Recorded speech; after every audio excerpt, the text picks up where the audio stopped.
ब्रह्मरूपमादिमुद्धशेषसर्वभाषकं भावषट्कहीनरूपनित्यसत्यमद्वयं ममनोति गोचरं च नेति नेति भावितं तं नमामि देवदेव রামকৃষ্ণমীশ্বরম।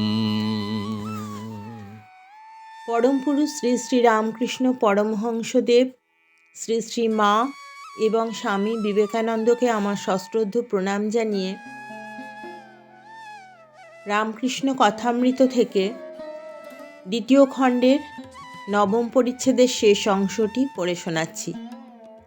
কর্মযোগ বড় কঠিন। শাস্ত্রে যে কর্ম করতে বলেছে কলিকালে করা বড় কঠিন। অন্নগত প্রাণ। ঠাকুর বলছেন বেশি কর্ম চলে না।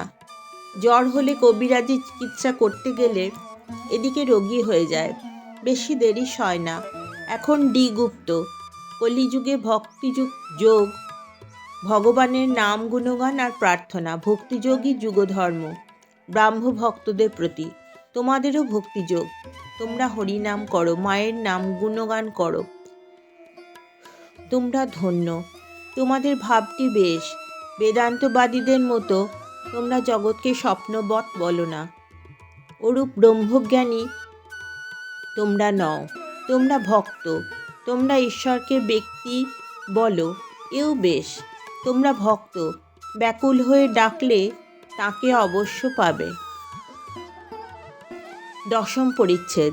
সুরেন্দ্রের বাড়ি নরেন্দ্র প্রভৃতি সঙ্গে। জাহাজ কয়লাঘাটে এইবার ফিরিয়া আসিল। সকলে নামিবার উদ্যোগ করিতে লাগিলেন। ঘরের বাহিরে আসিয়া দেখেন কোজাগরের পূর্ণচন্দ্র হাসিতেছে। ভাগীরথী বক্ষ কৌমুদীর লীলাভূমি হইয়াছে। ঠাকুর শ্রী রামকৃষ্ণের জন্য গাড়ি আনিতে দেওয়া হইল। কিয়ৎক্ষণ পরে মাস্টার ও দু একটি ভক্তের সহিত ঠাকুর গাড়িতে উঠিলেন। কেশবের ভ্রাতুষ্পুত্র নন্দলালও গাড়িতে উঠিলেন। ঠাকুরের সঙ্গে খানিকটা যাবেন। গাড়িতে সকলে বসিলে পর ঠাকুর জিজ্ঞাসা করিলেন, কই তিনি কই, অর্থাৎ কেশব কই? দেখিতে দেখিতে কেশব একাকে আসিয়া উপস্থিত, মুখে হাসি। আসিয়া জিজ্ঞাসা করিলেন, কে কে এর সঙ্গে যাবে? সকলে গাড়িতে বসিলে পর কেশব ভূমিষ্ঠ হইয়া ঠাকুরের পদধূলি গ্রহণ করিলেন। ঠাকুরও সস্নেহে সম্ভাষণ করিয়া বিদায় দিলেন। গাড়ি চলিতে লাগিল। ইংরেজ টোলা, সুন্দর রাজপথ, পথের দুই দিকে সুন্দর সুন্দর অট্টালিকা। পূর্ণচন্দ্র উঠিয়াছে।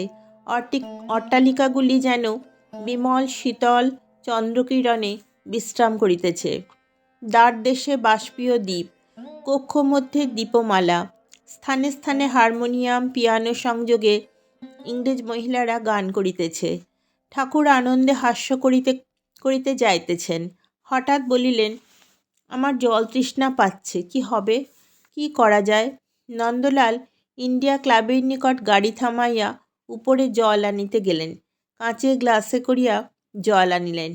ঠাকুর সহাস্যে জিজ্ঞাসা করলেন, গ্লাসটি ধোয়া তো? নন্দলাল বললেন, হ্যাঁ। ঠাকুর সেই গ্লাসে জলপান করিলেন। বালকের স্বভাব। গাড়ি চালাইয়া দিলে ঠাকুর মুখ বাড়াইয়া লোকজন, গাড়ি ঘোড়া, চাঁদের আলো দেখিতেছেন। সকল তাতেই আনন্দ। নন্দলাল কলুটোলায় নামিলেন। ঠাকুরের গাড়ি শিমুলিয়া স্ট্রিটে শ্রীযুক্ত সুরেশ মিত্রের বাড়িতে আসিয়া লাগিল। ঠাকুর তাহাকে সুরেন্দ্র বলিতেন। সুরেন্দ্র ঠাকুরের পরম ভক্ত, কিন্তু সুরেন্দ্র বাড়িতে নাই, তাহাদের নতুন বাগানে গিয়াছেন। বাড়ির লোকেরা বসিতে নিচের ঘর খুলিয়া দিলেন। গাড়ি ভাড়া দিতে হবে। কে দিবে? সুরেন্দ্র থাকিলে সেই দিত। ঠাকুর একজন ভক্তকে বললেন, ভাড়াটা মেয়েদের কাছ থেকে চেয়ে নে না, ওরা কি জানে না ওদের ভাতাররা যায় আসে? সকলের হাস্য। নরেন্দ্র পাড়াতেই থাকেন। ঠাকুর নরেন্দ্রকে ডাকিতে পাঠাইলেন।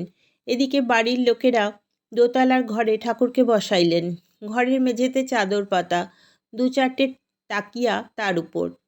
কক্ষপ্রাচীরে সুরেন্দ্রর বিশেষ যত্নে প্রস্তুত ছবি, যাহাতে কেশবকে ঠাকুর দেখাইতেছেন হিন্দু, মুসলমান, খ্রিস্টান, বৌদ্ধ সকল ধর্মের সমন্বয়। আর বৈষ্ণব, শাক্ত, শিব ইত্যাদি সকল সম্প্রদায়ের সমন্বয়। ঠাকুর বসিয়া সহাস্যে গল্প করিতেছেন।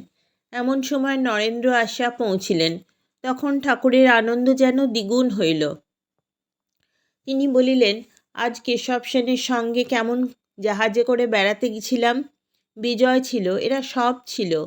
মাস্টারকে নির্দেশ করিয়া বলিলেন, একে জিজ্ঞাসা করো। কেমন বিজয় আর কেশবকে বললুম, মায়ে ঝিয়ে মঙ্গলবার আর জটিলে কুটিলে না থাকলে লীলা পোষ্টাই হয় না, এই সব কথা। মাস্টারের প্রতি, কেমন গা? মাস্টার, আজ্ঞে না, হ্যাঁ। রাত্রি হইল, তবু সুরেন্দ্র ফিরিলেন না। ঠাকুর দক্ষিণেশ্বরে যাইবেন, আর দেরি করা যায় না। রাত 10:30, রাস্তায় চাঁদের আলো।